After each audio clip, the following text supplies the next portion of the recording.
Hey, this is Eric from Catching Light. Hey, this is Hemp. Hey, this is Glenn. Hi, I'm Steve-O. Hey, this is Drew Hines with Hindsight Imagery. This is Matt Callahan at Digimatty Photographic Services. Hey, this is Jason, and welcome to Tales from the Pit.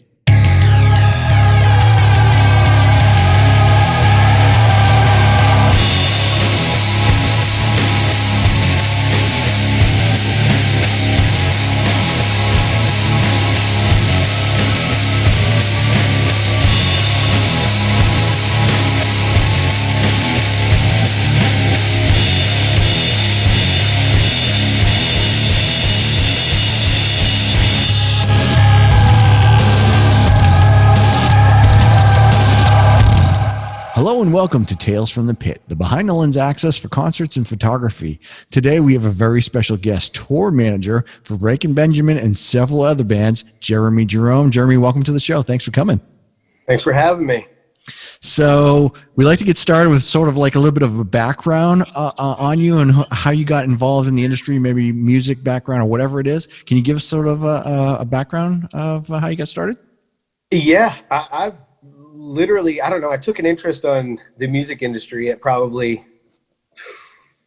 maybe 8th grade, however, whatever age that tends to be, when I went to my first like show, if you will, at the Elvis Room in Portsmouth.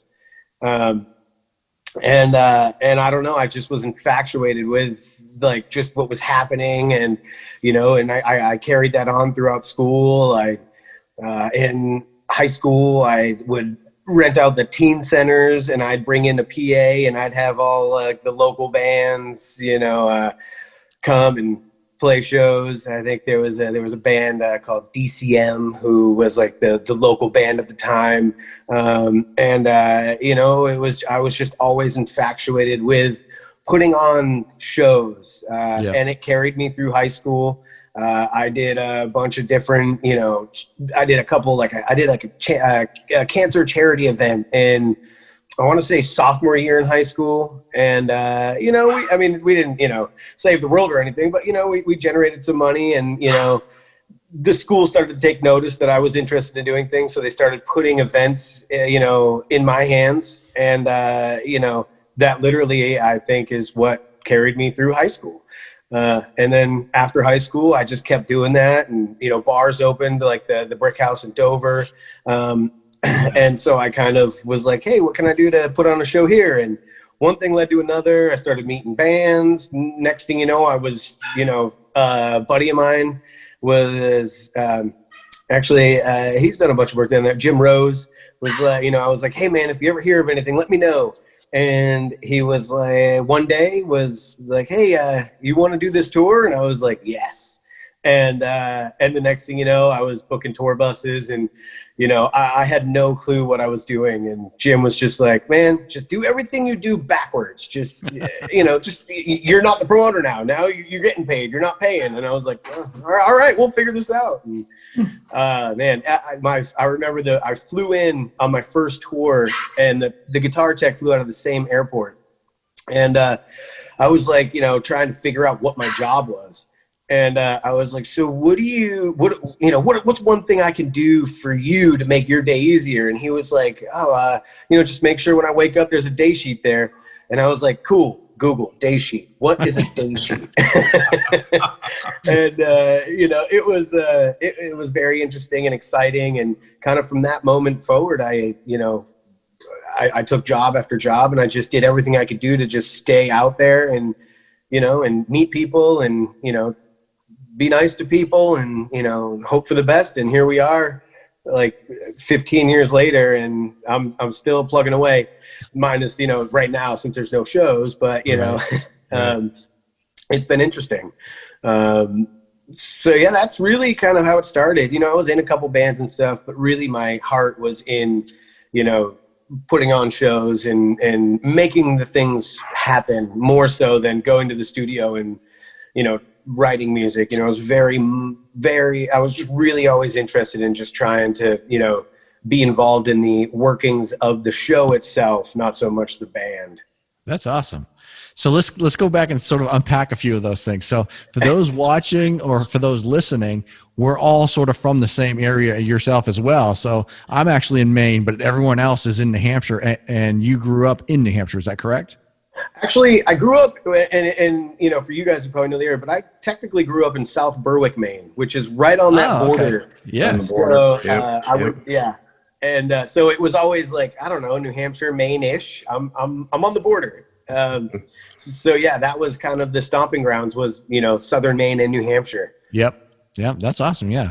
Same with all of us. So, so let's talk about, so you said that you were in a band. What were you doing in a band? I was singing. You were a singer. Awesome. Cool. Well, metal bands. I don't know if you call it singing, but no. It's still, you gotta have the pipes for that. That's a lot of screaming in there. Oh yeah. That's what Jason does, so you can't insult him. Yeah, right. What sort of style was it? What were you guys doing? It was kind of a Kill Switch-esque New England hardcore metalcore kind of thing. Yeah.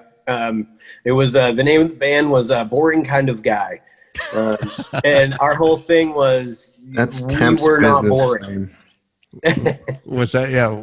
Not boring. Photography business is a boring kind of guy. Love you, Glenn. So how long ago was that? Oh man. It was long. It was a while ago. Probably. Okay. Let's see. I mean, 16 years ago or so. Okay. Yeah. Okay. Yeah. Are you still doing anything like that at all, or? No. I took a liking to the industry on the end, and and management. Yeah. I'm managing a few artists now through FM music management. So that's really, I enjoyed the performing, but really my passion was, making things work. Nice. So let's talk about that first band that you started touring with. What was that band? What was that tour like? So the name of the band was Cold. Oh, cool. And it was an amazing experience. So here's actually a funny thing too. Before that tour, I'd never been on an airplane. Jeez. So I never doing everything all at once. Yeah. So that was my first time at an airport and boarding a plane. So it was just really exciting from the moment I left my house. And it was an 8-week tour, a lot of clubs, not so much, sheds and things like that, but more, clubs like, Machine Shop and, those type of clubs. But it was very exciting. Just every day, I just couldn't wait to go to bed and wake up at the next venue and, see these venues that, I've heard about, or, I was very, very excited, and I thoroughly enjoyed it. Walking onto my tour bus for the first time, it just was, being that young and stuff too, you just never, it was kind of something you always would, dream of, one day I'll be in a tour bus. It'd be so cool. And then one day you're there and it was like, wow, okay. And So were you the actual tour manager, or were you just like a tech, or what was your role? Yeah, no. So I came into that tour as the tour manager, and I did double duty. So I did tour management and merch. Okay. Yep. So, a lot of that stuff, how they kind of package together, at a club level. So yeah, it was all a big crash course, and it was very much like throw you to the wolves. Yeah. There you go. The bus driver handed me an envelope full of receipts, and I was like, well, what do I do with that?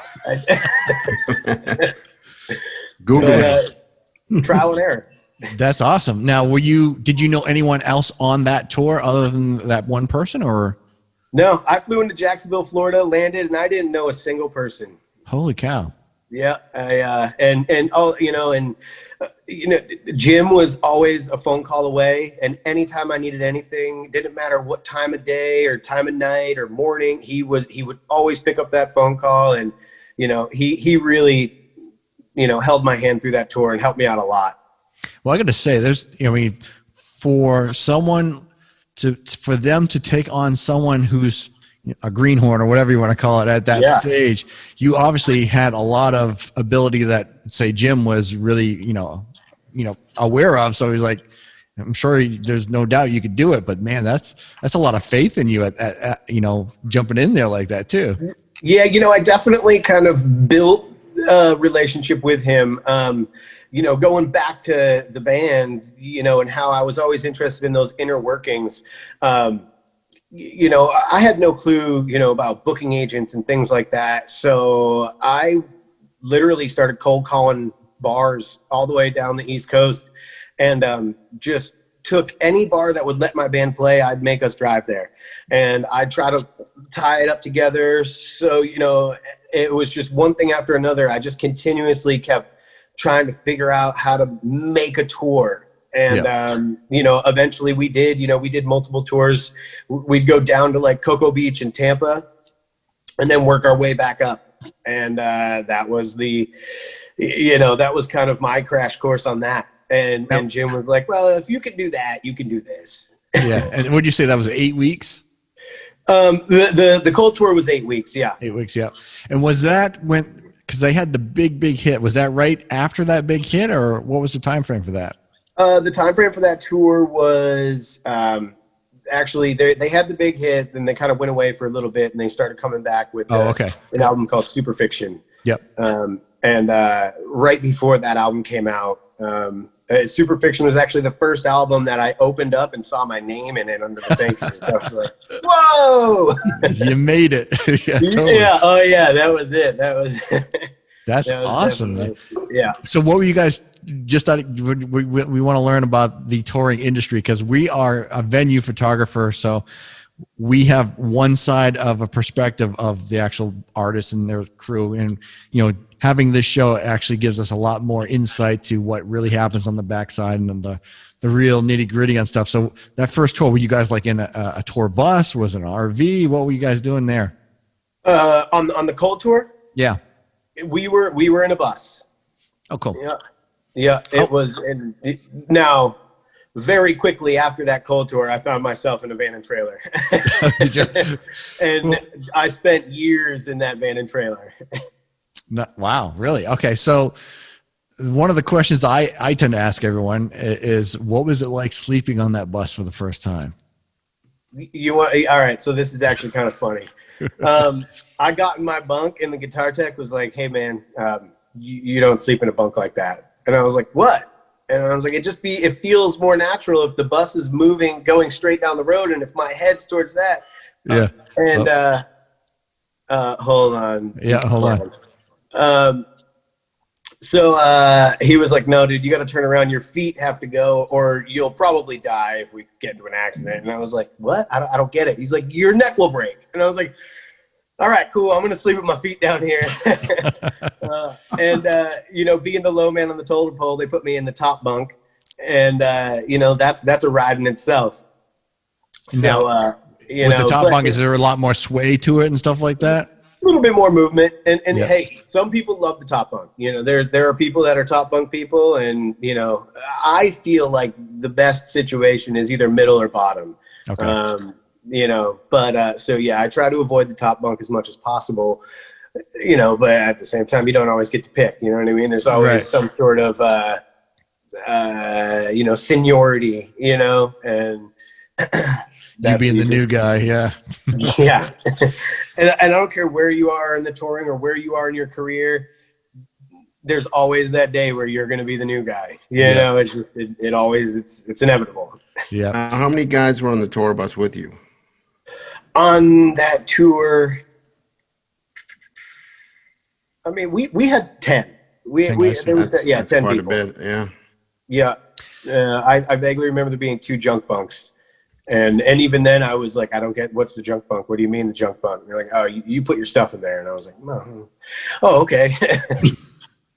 We had Shelby Hansen on a couple of weeks ago, Pop Evil tour manager, and he was telling us he told us that, he gets the best sleep ever on a bus right now. He's like, I wish I could be on a bus right now. I sleep like a baby. Once you get used to sleeping on a bus, there is no better sleep. I mean, awesome. Just the sound of the generator and, the moving, like even when the bus is moving, that little sway, it just puts you right to sleep. And let's be real, we put in long days. Yeah. So by the time you hit that bunk, you're out. Like Right. you're going to soak up the 4 or 5 hours of sleep you got. So you got to hit the ground again. So after Cold, what happens next? What happens for you after that tour ends? After Cold, they weren't touring. They finished up a couple tours, and then they kind of took a little bit of a hiatus. And so I was sitting around at home in my apartment, and I got a phone call from one of the guys from that Cold tour who I spent a lot of time with on that tour. And he was like, "Hey, we're in Springfield, Mass. Aren't you somewhere around here?" And I was like, "Well, I'm in Maine, or New Hampshire." And he's like, "Well, we're going up to Bangor." And they're like, we need a TM like ASAP. And I was like, well, sure, I got nothing going on. So I walked out of the bar I was working at the time, and I went to the truck stop on 95 in Kennebunk. Yep. And with my backpack, and they picked me up, and and that was actually with Taproot. Cool. And they picked me up right there, and I spent like the next 4 or 5 years, on the road with them in the van and trailer, driving and TMing and doing merch, just doing the whole van life. And we were in a 17 passenger van. It was a blast. That was yeah. Go ahead. What is the van life like, going from a tour bus to a van life? Well, the van was pretty comfortable to me because I had been used to van touring with my band. It was, but the thing that you get in a van tour, which I always thought was super exciting compared to a bus, when you're in a bus, you sleep through everything. When you're in a van, you see everything. And the sleep you do get, I remember, if you got the 2 front seats in the van, where the driver's seat and the passenger seat, then you have a bench seat behind you. I used to sleep in that little trough in between the driver's seat and the bench seat down there, all like with my head up against like the bracket to the seats. Yeah. You never really had good sleep, so you were up at every truck stop. Anytime you pulled into a place, like when we pulled into Washington or something, you always wanted to be up for that and see like the mountains and the fog. And it just was always, you saw so much, and I feel like in a bus, you miss all that. But yeah. When you're in the van, are you guys taking turns driving, or do you have an official driver? We took turns driving. Between main drivers were Brian, our front of house guy, who actually is now front of house guy for Breaking Benjamin. I brought him on recently. Cool. Yeah, we stuck together. And Phil, the bass player. So between the 3 of us, we did most of the driving, and it was always kind of like, who's feeling up for it. Yeah. And we just kind of, and then obviously Brad and I would always fight over who drove after the show and who drank after the show. Oh, geez. Yeah. God. Yeah. I'm sure there's like certain cities you're like, look, why don't you drive in Boston? I'll drive in New York or something like that. Oh, absolutely. Yeah. Anytime we were in California, I was like, Brian, I got you. And anytime we were up in New Hampshire, Mass, he was like, don't you worry about it. Yeah. But yeah, definitely some good times. You get better sleep, and you're way more productive in a bus. Especially, at the level we are now, you really need to be in a bus. Vans wouldn't be an option just because nobody's body could do that. Right. Just too much. But the van touring was a lot of fun. It really, cool. Especially being young too. You have it in you at that time. And and as you're on here, you get so many interesting stories and experiences and stuff like that. That's so cool. Oh yeah, we definitely saw some stuff. There was things you see on highways in 3 a.m. and out in New Mexico somewhere. Like you still trying to figure out what it was that you saw. Right? What was that? Aliens or what's going on? Oh man, there was one time we were driving down the road. We were out in like the Painted Desert, or out maybe it was like Area 51 area. We were out there, and it was late at night, and we saw a green flash right in front of the truck, or right in front of the van, nobody has any clue what it is. Steve was like, that was an alien. That's definitely an alien. You know, it just, and it, we, you know, and I kept saying, I was like, no, man, that's Chupacabra. We definitely saw Chupacabra. Yeah. Yeah. Jeez, But, that's awesome. Yeah, it was, you definitely see some cool stuff. And truth is, it was probably a coyote, and just because of the lights, it flashed. And, you know, they used to call me the deer assassin too, because I had a track record of it. If we saw a deer, chances are I hit it. Like, I had a really good track record. I think probably 4 or 5 deer. And we were the last show on one tour. Nick, the drum tech, we were packing up. We were getting in the van. We were getting ready to take off, and we were in West Virginia, middle of nowhere. And Nick was like, man, Jerome, if you hit a deer on our way home, he's like, I'm shaving your beard. And I was like, yeah. Funny, I'm not going to hit a deer. We got about 5 minutes outside of the venue, and boom! Jeez, man. Did the bear? Did it come off? So did the beard come off, or? No.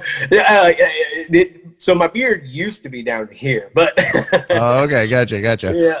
No, it comes off every couple of inches with every deer, right?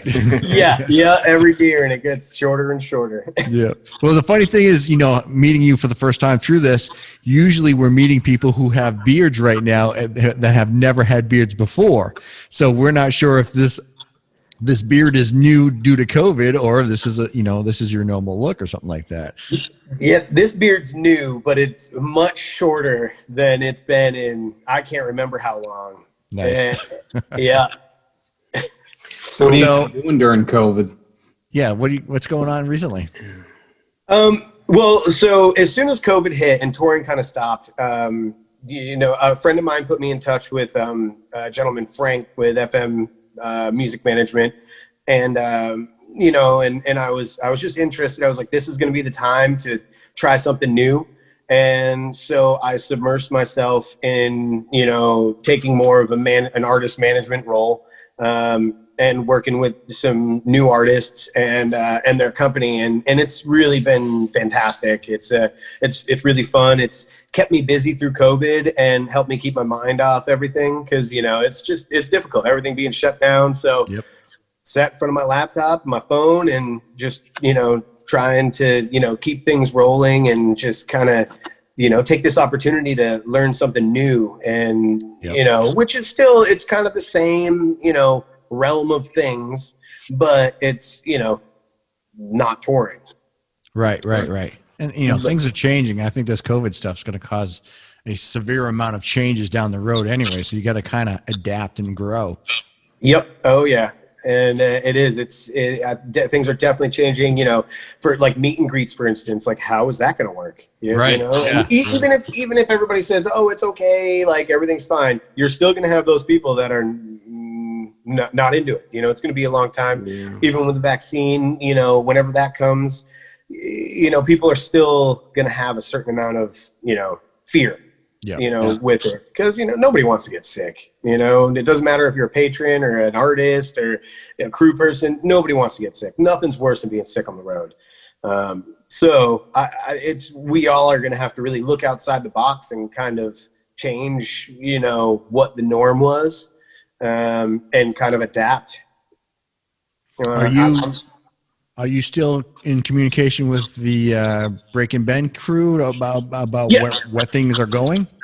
Yeah, I mean, I still talk to, you know, we have our group messages. We all talk daily.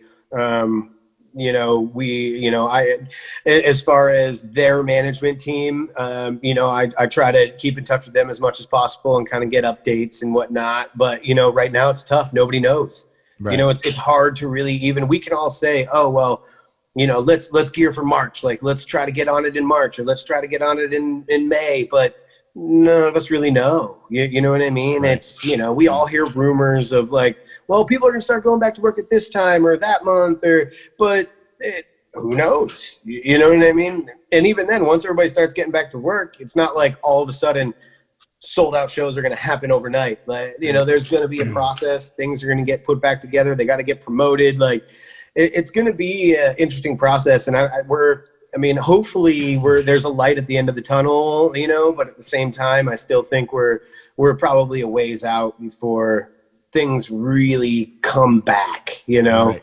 Yeah, I have to agree with you on that. There's going to be a period of time where people are going to be paranoid to do, even if it is supposed to be normal again. Yeah. You're still going to have a fair amount of people that are going to, I don't think so. Yep. Yeah. I mean, it's, you know, you put 17,000 people into a room. It's you know, that's not going to be easy, you know? I've seen some cool things though, throughout like a few states that have done some like social distance shows where they all have their little corrals and stuff. And, you know, it looks interesting. I'm very interested by it. And, you know, I hope that maybe that'll help speed up some of these things. But then again, the capacities are limited. So, you know, that means, you know, everybody's the guarantees will be limited. The per head and your merch will be limited, you know, so it's not really an answer, you know, right. It's still going to be difficult for anybody to make that work, you know, how do you pay for production for a tour that size if you're only bringing in a quarter of the people that you would normally bring in?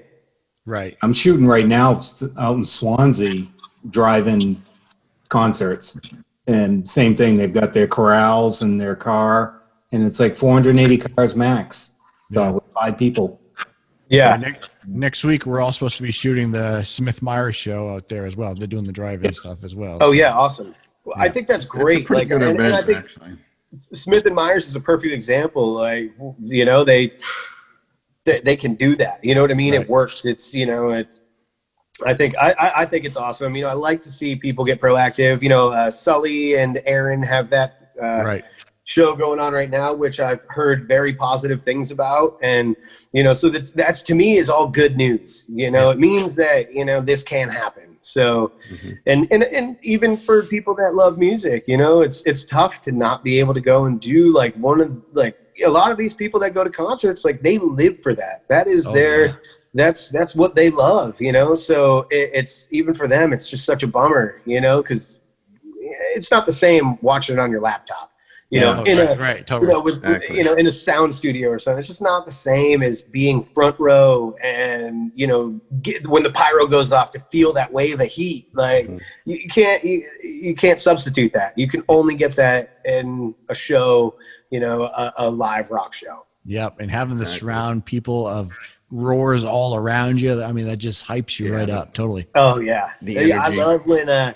when bands play certain songs. Like I feel like Journey is one of those songs where if you play that before the band goes on, the whole crowd sings it, and it gets you pumped up. Like it really is amazing. So speaking of that, let's move forward. I believe you're tour manager for In This Moment, right?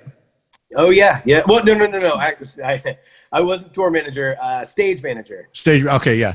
So, and you say Journey because that I don't know if they did that back then, but that's what was one of the current things in 2019 they would do. Don't stop. Yeah, I think it was Don't Stop Believing or something like that. They'd have that playing.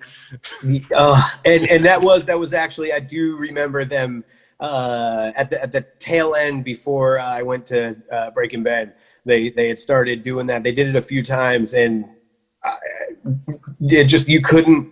you can't even describe like how excited you would get when the whole crowd's like that engaged, that it just is so cool. It's just for that specific moment too. It's hilarious because it goes right up, for me anyways, it went right up to the solo, and right when the solo starts, the whole song just stops. Oh yeah. The crowd just loses it. I loved it, you know. And actually years ago there was a Carnival of Madness, and I felt the crowd didn't get into it like as much as they do like a Journey song, but a Shinedown would open up every night with that Dead Sarah song. I forget the name of it, but it had that same effect where people just got so pumped at that moment, and then boom, and it just hit so hard. It was awesome. Yeah. So let's talk about, so you went from the van tour. Where did you go from there? What happened next? So after Taproot and the van stuff, I did a few other, small things here and there. And then I went and started working with In This Moment 2000 and wow, it might have been 2011. Oh, Maybe wow, okay. 2012. They were one of the earlier bands on a tour called the All Stars Tour. It was all like, you know, hardcore bands, breakdowns and stuff. And I was just doing merch for them on that one. And I that was the next time I got to get back in a bus. But we were in like a bus they called a slave ship, and there was like 13 of us, and it had 13 bunks. And so it was just a chock full of people. And but it was a good time, and you know, they're great people. It was very family. It felt, you know, we were all out there with our best friends, and you know, it was a really good time. But it was, you know, kind of a Warped Tour deal where every day was a grind. You know, it was a long trek from the bus to where everything had to go, and you know, the shows, minimal changeover. Sometimes there would be 2 stages, and there would be just bam, bam, bam. It just wouldn't stop. You know, it was a nonstop event, and you know, that was a long one too, and a lot of hot summer days. You know, so it was a grind nonetheless. But it's still, you know, at the end of the night, or you know, there was a couple days where we pulled over and we all got dinner together, and it just, you know, it was always like a good vibe. You know, it made such a difficult, you know, tour worth it. You know, it was a really, really good time. And then I went back after that. I went back to Taproot. I did another bus tour, which was interesting, with a band called Firewind, who was Gus G was the guitar player. It was his band, and I was pretty much. They all spoke English, but they were all Greek too. So they pretty much spoke Greek the whole time, and I had no clue what was going on. I just knew every time they were talking about me, they called me Malaka. And I was like, what is this? What do you mean? What do you mean? And they're like, never mind. And so long story short, one of the guys was like, yeah, it means jerk off. And I was like, well, great, thanks. I really appreciate it. That's probably one of the only Greek words that I actually know. And but that tour, we had one day off, and it was the day before the last show. We did like 33 shows in a row, and I think the whole tour was 34 shows. Wow. And that was intense. In a row? So no days off? No, just every day. Just show God. all the way through. And it was like a Guitar World tour. So it was all these like super incredible guitar players. You know, there was a lot of talent, a lot of really talented people on that tour. So was there no singer or anything? Just no, guitars? there was. Each band had their singer, but they, you know, all the bands were known for, you know, their having incredible guitar players. Just lots of, you know, shredding, lots of, you know, high kind of, you know, falsetto 80s rock. Yeah. Oh man, it was, you know, very European kind of like, you know, European metal, Iron Maiden-esque, you know, but it was a really cool time. And even though they called me a Malak all the time, they were all super nice guys. And, you know, we did have a lot of fun, and it was a teasing kind of thing, you know. Again, I was the only guy that nobody knew, you know, everybody else, they were all, you know, friends from years ago, and, you know, all that stuff. So, but it was a great experience. And, you know, we had a lot of fun, but that was a lot of work too. How long were your days? Would you get up early and just get going, or just sleep in till noon? Or sounds exhausting. No, it was every day had a regular loaded. We weren't doing like, you know, walk and chalk at 7 a.m., but you know, we were hitting the venues around 10 a.m. every morning, 11 a.m. Loading in and kind of just, you know, it was very much roll in and roll out. And some of those drives we had to get out real fast to make it to the next show. But luckily we were in a bus. In that bus, we split the bus with 2 bands. So it was 2 bands in one bus. And it was nonstop every day. It was exciting. It really was exciting. You know, it was different. You know, it was not having a day off. Never a dull moment. No. And yeah, some interesting venues. There was, you know, some great venues too. One of the venues we did was Wally's in Hampton. Hampton Beach. Hampton, Yeah. And that was a really good time because we all got lobster that day. There you go. Some of the benefits of being in the Northeast. Yeah, totally. Yeah. Oh yeah. So so when you said you were a stage manager, what is the difference between stage manager and tour manager? What's the responsibilities? Well, with tour manager, you're kind of dealing with the artist directly, and stage manager, you're dealing with the stage and the stagehands directly. Within this moment, it was a matter of facilitating the building of all the stuff and getting it on and getting it off, as well as like all the prop changes throughout the set and keeping that schedule, making sure your union stagehands and stuff are getting cut when they need to be cut, and really just kind of taking care of all those things on the ground. So, the tour manager and the production manager can focus on, what they have to do that day and not deal and just know that things will be on time. Right. Now, how difficult is it as a tour manager dealing with like the performers, keeping them focused on what they need to do? Sometimes it can be a nightmare. But a lot of the times I feel like, and in my experience, maybe I've lucked out, but a lot of the artists that I've worked with have all been very conscious, and I guess I'd use the words checked in. When there was things that had to be done, they were always there to get them done. As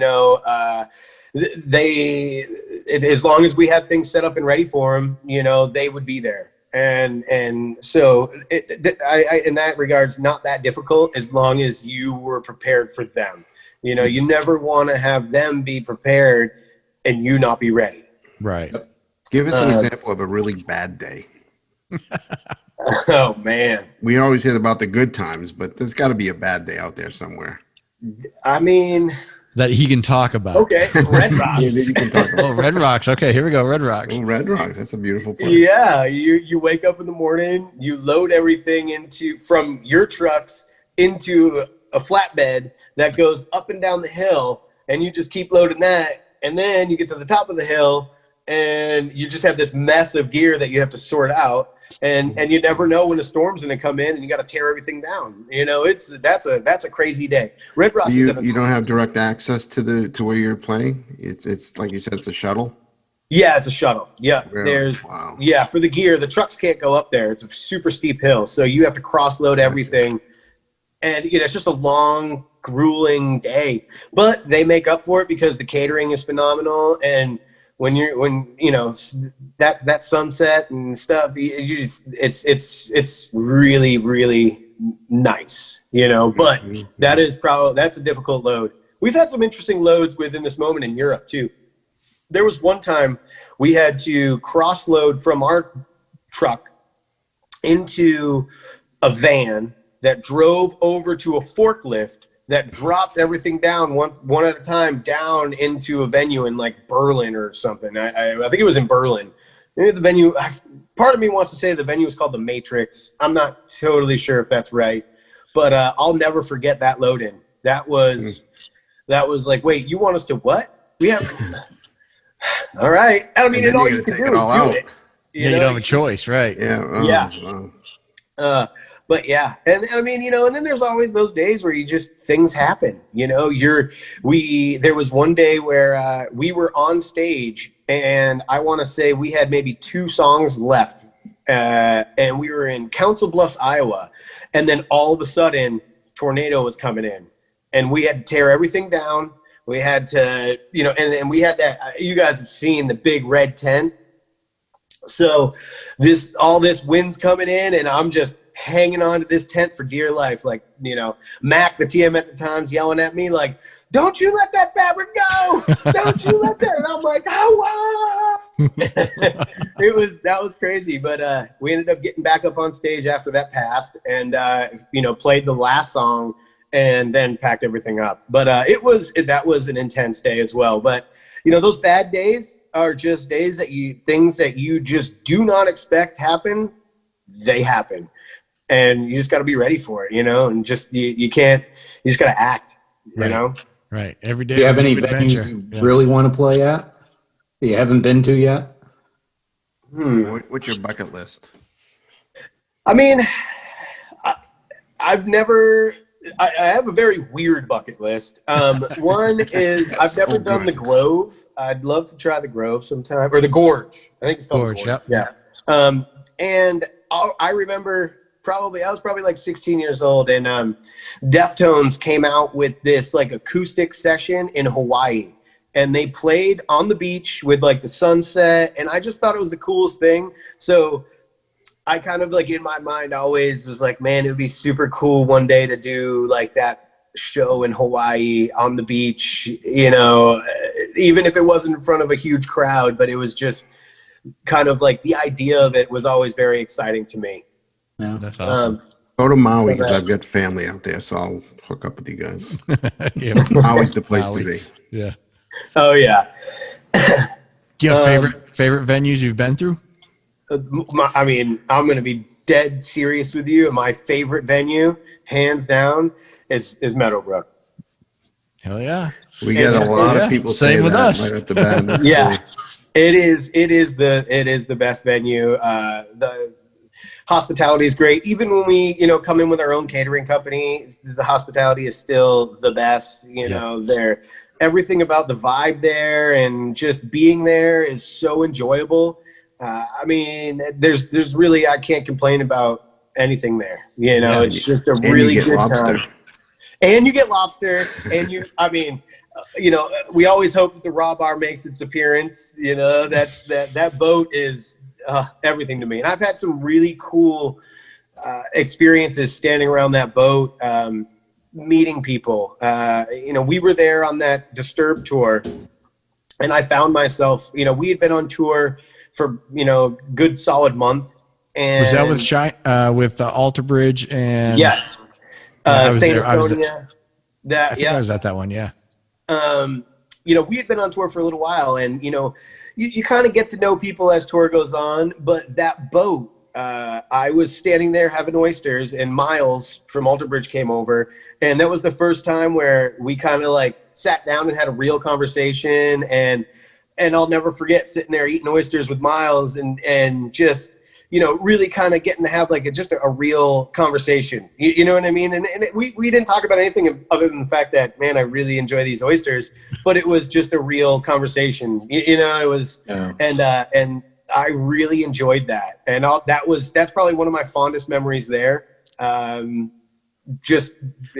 was just stood out in my brain, just stood out to me as like a really great time. My family was there. They were all hanging out next to the fire, my mom and my dad. So it was just, it's always a really cool experience. It's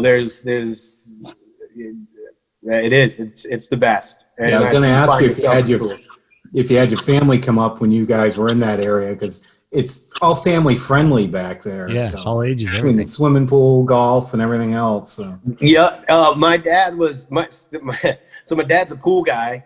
He worked for Northern Pool and Spa for as long as I can remember. And when I was a kid, summer vacation would come up, and my dad was like, I was like, yeah, summer break. He was like, yeah, we're going to work. I was like, So I went and did pools with him. That was my summer breaks. But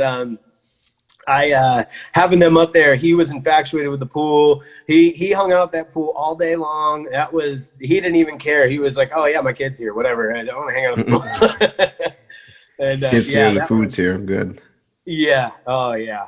And So then a the little- food is phenomenal. I always try to, whenever we have a catering company, I'm always like, well, yeah, we need you for every show except Meadow Brook. Yeah, you're all set there. We don't need Yeah. you. And they're like, Yeah. well, no, part of the deal is we have to do every show. And I'm like, yeah. You just don't worry about it. It's not a big deal. Take a day off. Don't you want a day off? Yeah, just make ice cream that day. We'll deal with the rest. Yeah. So as people are watching this right now, when this goes out, the background that they will see in this video while we are talking is the actual Breaking Benjamin show from backstage of that particular show with Disturbed, because I was on the VIP for that show. And I don't know if you remember back then, they would take you up on the stage for the first couple songs. I don't know. And so I actually filmed the whole thing, and I use that as the backdrop to this video as we're as it's being premiered.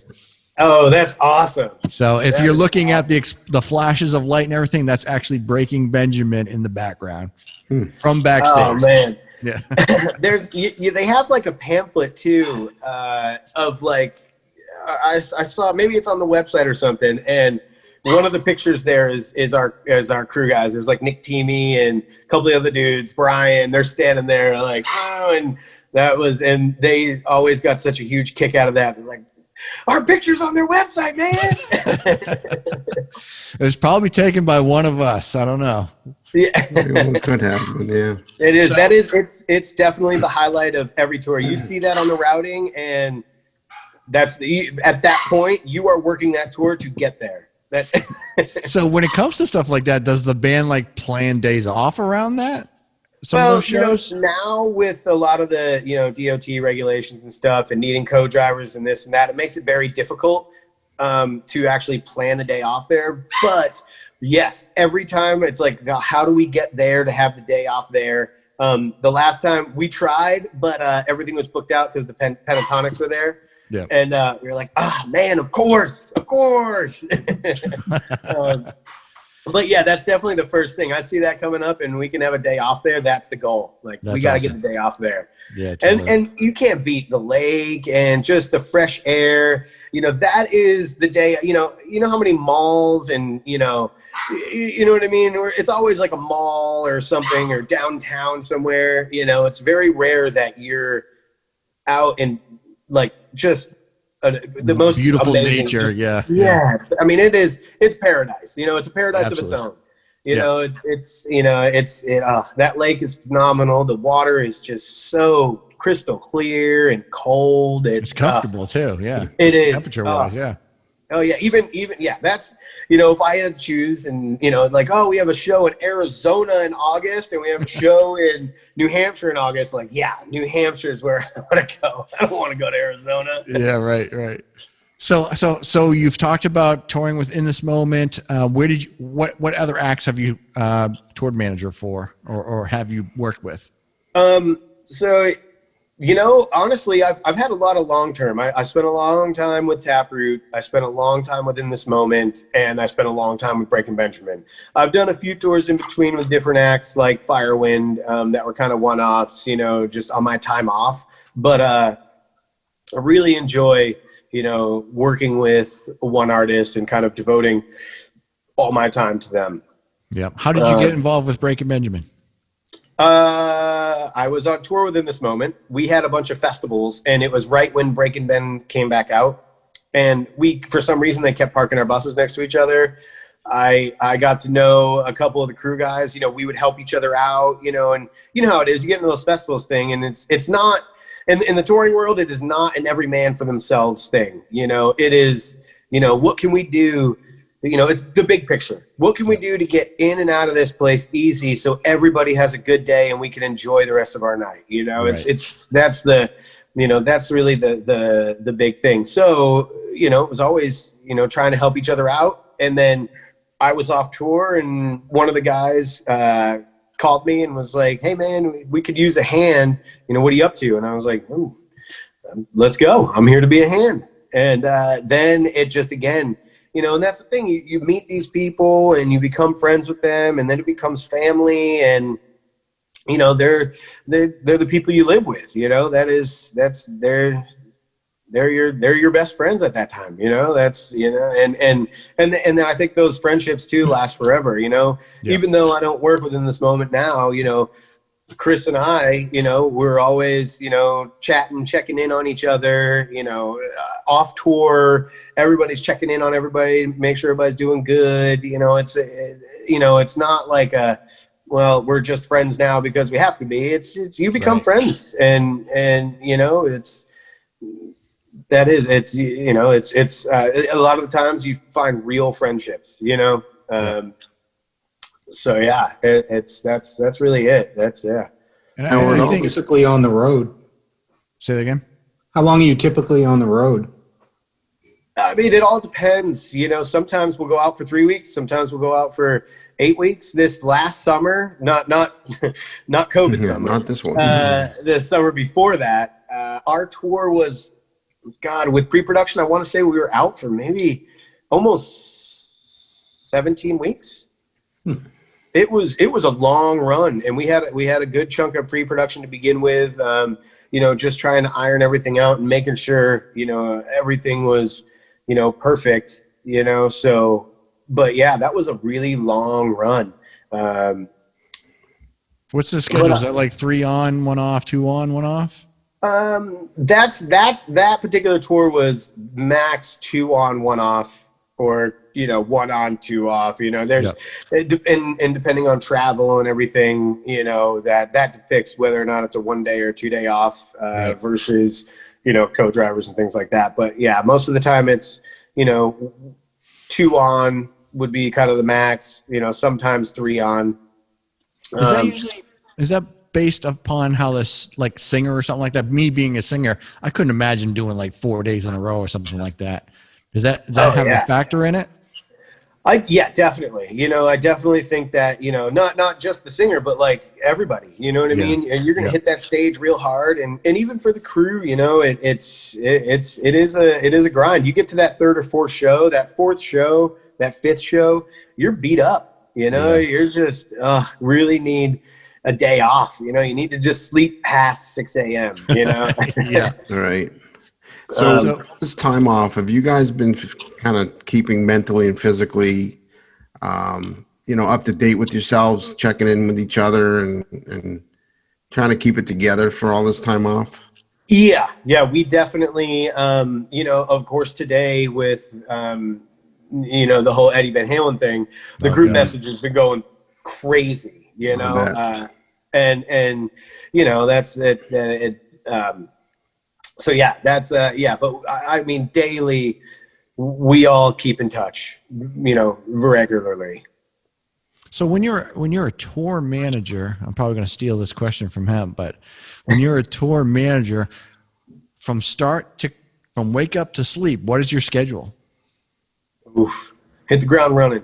Don't stop running until you crash in bed. What's involved throughout the day? Man, a lot. Like it just, and then you kind of get into a routine. So you just kind of do, everything. And, I know my goal is always to try to keep the schedule as similar as possible. So every day, we're not doing like, crazy, like set time changes every day and stuff. Try to keep it as similar as possible so everybody can get into a routine, because that helps.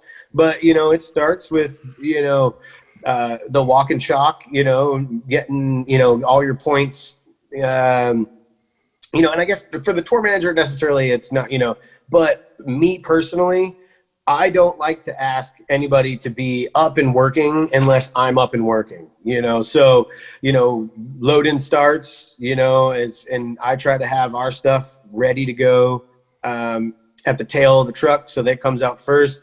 We, get to work, start printing day sheets and get things prepared, start running around, and with our camp, we don't have like, a bunch of PAs or anything. So that's me. So,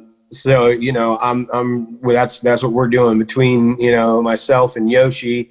We're running around, getting dressing rooms ready, getting them set. So when the guys wake up, they're ready for them. And, and we have some early risers, they like to get up and work out. So, it's just a matter of having everything ready for them when they want it, making sure that they walk outside of the bus and they know where to go, arrows and signs and, just all that type of stuff would be kind of the morning. And then it's just a matter of kind of field, I call it fielding, whatever things kind of come your way that day, that's a big thing, because every day, even though it's kind of the same, you never know what you're going to get hit with. So you just have to be ready for whatever that may be. It could be, somebody's wife is flying in and we got to get them sorted with travel from the airport to the venue. Could be, something, you just never know. It could, you never know. It could be the AirBuds just came out today and we got to get them. Like, I need them today, so we get them. Or it could be something like the fire inspector comes up and he doesn't like our fire cert. And then it's, a runaround of trying to make sure we get, or, here's a good one. Meadow Brook, the egress from the stage, there isn't enough to safely have people on stage, and we have a VIP program that has people on stage. So, and we have pyro. Yep. So the fire inspector is not a fan of the people on stage with the pyro, which I get. That makes sense. So that particular day is a day where, you know, you kind of got to be ready to go head to head with the fire inspector, but also there is a certain fine line of like, you have your argument of, hey, we have this product here and this cost us money. We also have these fans here that we need to get up there, and, you know, how do we make this work? You know, so we try everything we can. Ultimately, you know, Meadow Brook now is definitely one of the places where it's like, okay, it's probably best if we just don't do an on stage. But, you know, we've tried putting, you know, stairs on the downstage edge of the stage, just doing everything we can, you know, but that's, you know, just a last minute thing that pops up. And, you know, we didn't think that the light wasn't bright enough on the exit sign to work for the fire inspector. You know, it's just one of those things. Now, speaking of pyro, do you guys hire out separately to companies as you come into town? How does that work? No, we carry a company. You do? And they sort out the pyro every day. You know, so every you got to day. know what you're doing with that stuff. I mean, Absolutely. And then we always do have like a local license, you know, guy that's there from, you know, that has like a local license, is familiar. I'm sure you guys have probably seen him. He's probably the same guy, you know, that everybody uses. You know, he's a local that comes and kind of watches the shooter and watches everybody as they're doing their thing, just to make sure that everybody's safe, you know. And really, I think that's everybody's main concern is safety. You know, safety is everything. You know, you don't have a rock show if, you know, something bad happens. So safety is everything. Yeah. So I've got a question. Since we're photographers and you're the tour manager, why do we only get 3 songs? You know, That's the industry standard, right? I was just going to say, man, it's just industry standard. Everyone does it. You know what, too, though? I think it also helps a lot when we have like a content person with us. Yeah. You know, those first 3 songs, and honestly, it's every single artist is different. You know, I worked for artists that were like, let them stay, they can shoot the whole show, no problem. Then there's other artists that are, you know, very conscious about, you know, hey, you know, first 3 songs, after that, you know, we're all super sweaty and, you know, the look's not there, whatever it may be, you know, and again, that's just kind of like what I kind of take from it, you know, because again, it is just kind of industry standard.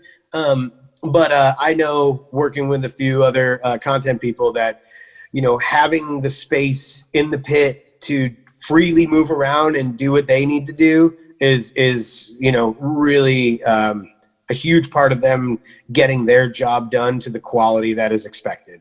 Yeah. Yeah, and I agree with that. But usually when I see like the tour photographer, a lot of times they'll let us have the first 3 songs and they won't bother us. But Exactly. if I see them in there, I usually, if you want the spot, I tell them, just push me out of the way. You're the lead. You get what you need. We're just the house photographers. So. Yeah.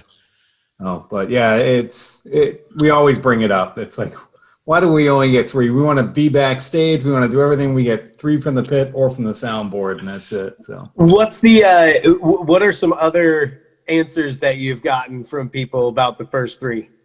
We've gotten none at all at one time, including cell phones. I won't mention the name, but yeah, there are some artists that will just say their prime was earlier in the 80s or 90s or something like that, and now they're past their prime, so they don't want their image to be tarnished of what they look like now versus what they look like then.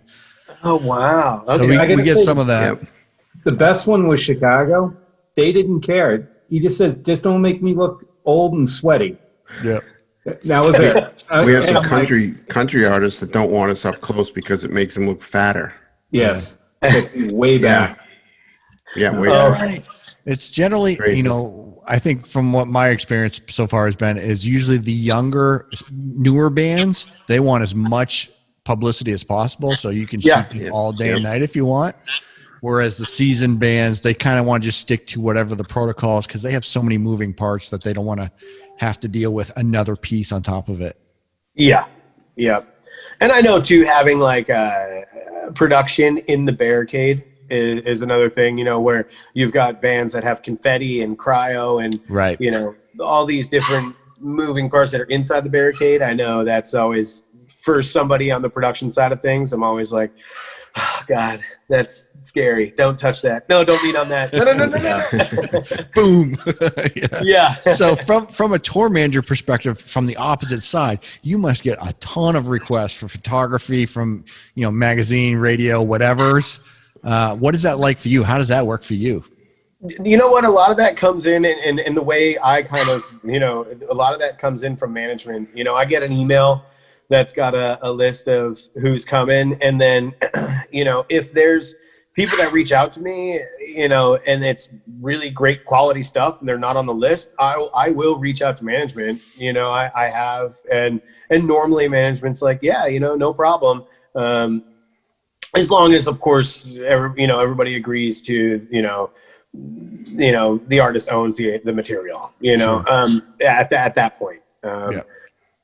But so yeah, I normally try to just leave that up to management unless there's, you know, something that I'm like, oh man, you know, or if I know somebody in the area, you know, you know, if there's somebody in the area that I know is quality and I don't happen to see them on the list and I know that they're coming to like see me or something, I'll hit up management and say, hey, can my buddy bring his camera? Right. You know, and they're normally cool about that, again, as long as they, you know, are cool with the rights and all that stuff. So next time in Meadow Brook, the three of us are right there, right? Oh yeah, hit me up. We'll be looking for you. We're right there. First 3 songs. Back up. Does Breaking Benjamin have, I think they had their own photo guy that toured with them. Is that correct? Or video guy, one of the two, right? We have. It's not every tour. Every once in a while. It all depends really on the tour and kind of, you know, Promotional stuff and all that stuff. yeah, it really, and then we've had them, sometimes they come out for like a week and then we get what they need, you know, we get whatever management needed and that's that, you know, because, you know, that's just, you know, it's sometimes it's bunk space or, you know. And that might all change in the upcoming seasons anyway. I'm really interested to see what happens. Like, are they going to let 12 people get back on a bus, or is it going to be, you know, are we now like, no, sorry, 6 people to a bus? Like, I don't know how any of that's going to work out. I'm interested to kind of see. Yeah, right. I've heard plenty of things, but, you know, hearing what, you know, people say versus what actually happens are 2 different things. Yeah, totally. So on the Break and Bend tour, how many crew is that? How many people do you travel with? All of them. All of them. Yeah, Good answer. So we have like if we're on an arena run, if we're on a shed run, or if we're on a theater run, it'll change. You know, for you know, a shed run, you know, we're running about 31, 33. Oh, really? Okay. And that's Pardon my just ignorance, your, what's a shed run? that's the the pavilion, outdoor venues. Yeah. Okay. Yeah. And is that just the breaking crew, right? That's not other bands or anything like that? No, that's just our crew with, and now I am including on that, like, production stuff, like the audio and the lighting and the you know, pyro, all that, which is kind of technically, you know, everybody, they're there for everyone, you know, that's, but yeah, that's what we're responsible for. And yeah. What is that, 3 buses? 4. 4 buses? Okay, yeah, wow. Yeah. Cool. Now, are you traveling with the band and their bus, or are they like a separate bus? And how does that normally work? So what I do is we've got, you know, Ben's bus. Then I have the band bus, which has myself and a couple of Terry and Yoshi as crew members on that bus. And then I have like the Break and Bend crew, which are like, you know, the Break and Bend payroll people, like the guitar tech, the drum tech, lighting guy. And then I have the production bus, which is, you know, whatever company we go with at that time. You know, all those production people are on that 4th bus. Yep. Gotcha. Who else are you managing now? Anyone you can talk about? The artists that I currently have, I have a band that I'm managing called A Killer's Confession, who is Wallen Rivas, the former singer of Mushroom Head, his new band. We have there's a single out at radio right now called Last Chance. Actually, by the time this airs, it'll probably be just about done at radio, and we'll be getting ready for the next one. But right now we're at number 43 on the Billboard. Cool. Then I have this a metal band. They're kind of like a European metal band, like In Flames-esque, called Meridian Dawn. They're new young kids, but they're phenomenal, very talented. And then I have Keith Wallen, the guitar player for Breaking Benjamin. He has a solo project that he's working on. Cool. So I'm managing him right now as well, and it's great. I'm actually super excited about all of the bands, and Keith's got some cool stuff that he's working on that I'm super excited for everybody to see. Do you know when that's going to be? Not yet. I wish I could say like I know what date it is, but right now everything's still in the works. But I'm really excited for when it does come out, because he's so talented, just such a talented guy. And he's got some stuff on Apple Music and stuff that you can check out now. That is great. The new stuff that he's working on is a little bit different than some of his older stuff, but I think it's a really great step. It's really cool. I think people are going to enjoy it. Awesome. I know I do. Yeah, I'm looking forward to that. Definitely. Yeah, it'll be. All this time off, these guys must be sitting around writing up a lot of songs. I'm hoping for a lot of new stuff next year. Yeah. I mean, I definitely have noticed. A lot of people have been doing a lot of stuff. In content. I mean, the only thing they have now, the only thing anybody can do right now is content. So right. It's great. And I've seen a lot of cool stuff, people kind of looking outside the box and, trying different things. And it's really fun and exciting to see, some of it works, some of it doesn't work, but it's still fun to watch, and it's cool, sitting down with people and trying to, I don't know. We got you. You're good. We got all right, cool. Seeing how, people's, minds work, and, then, partnering up with, other people that in the industry to kind of, do some outside of the box things are really cool. I don't know if you guys there's a band called We Came as Romans, and they did like this kind of cool thing with, and unfortunately I forget the name of the other band, but they did this like, they all wrote a song together and performed it together and put it on this single. It was really cool. That was kind of the beginning of COVID, but it was an interesting, very interesting thing that, I was like, oh wow, that's a great idea. Like a couple bands that like to tour together can't tour, so let's put out an EP together. I thought that was brilliant. I wish more people would do that. Yeah. Now, on a normal basis, like pre-COVID, how far in advance would you know what your tour is for the season? Oof. Yeah, I mean, depending on the artist, it could be, there's been tours where I was told like 2 weeks in advance. Like, you know what? We're sick of being at home. Let's go. Like, we got to find buses. Like, right. And that's the thing. But, they're just, you got to figure it out. Yep. That's why you're in the business, because you figure it out. Yeah. Sometimes it's not so great. We had one of those tours one time. They were like, "Oh man, this is the only bus we have," and I was like, "Well, it's the only bus we got." So we had this driver. He was probably shouldn't have been driving. He was very past his prime. Sounds comforting. Past his prime. No sense of smell at all, and we had a bad battery that was creating this odor. And the odor was so bad in the bus that people got sick. It would make your eyes water. It was like a mix of like eggs and gas and sulfur. Man. Like it was the worst smell. All of our clothes in the bay smelled like it. And the bus driver was like, "Man, I don't know what you're talking about." He's like, "Y'all need to do your laundry." And I was like, "Dude, that's not laundry. Like there's something wrong." and I did. I had to have some doctors come to a venue and check up one of the guys, because him and another one of our crew guys got really sick And Wow. you know, it throat issues and things like that. And, you know, for a singer, you can't have throat issues, No, you know? yeah, right. That was a very, I'll never forget that, but that was one of those situations where it was like, it's the only bus that is it. So for people that want to get into the industry and do the things that you've done, we've heard a wide variety of different people have different things. What's your advice on stuff like that? You know what? I think my advice would be just submerge yourself in it.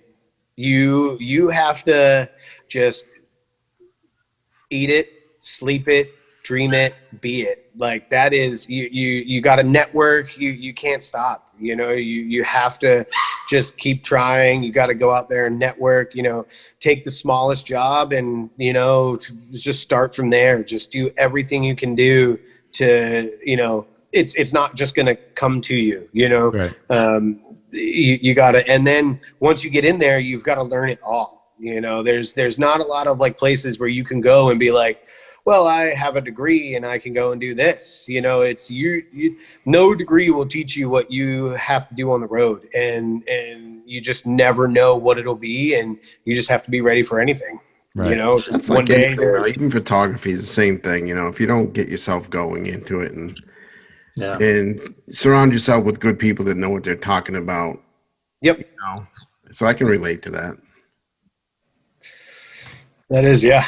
I think that's the main thing is you just have to submerge yourself in it. Mm-hmm. Why I like hanging out with Jason. yeah, okay.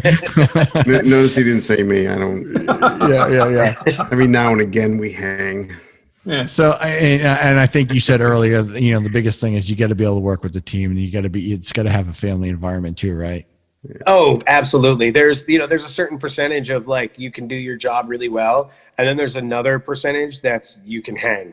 And Right. You're not, you know, a thorn in the side. You're not hiding lunch meats under your pillow in your bunk, because that's happened. Like, dude, what does that smell? Oh, he's got lunch meat under his pillow. Good Just Lord. baloney. Don't worry about Yeah. Oh, yeah. it. That's funny. Wow.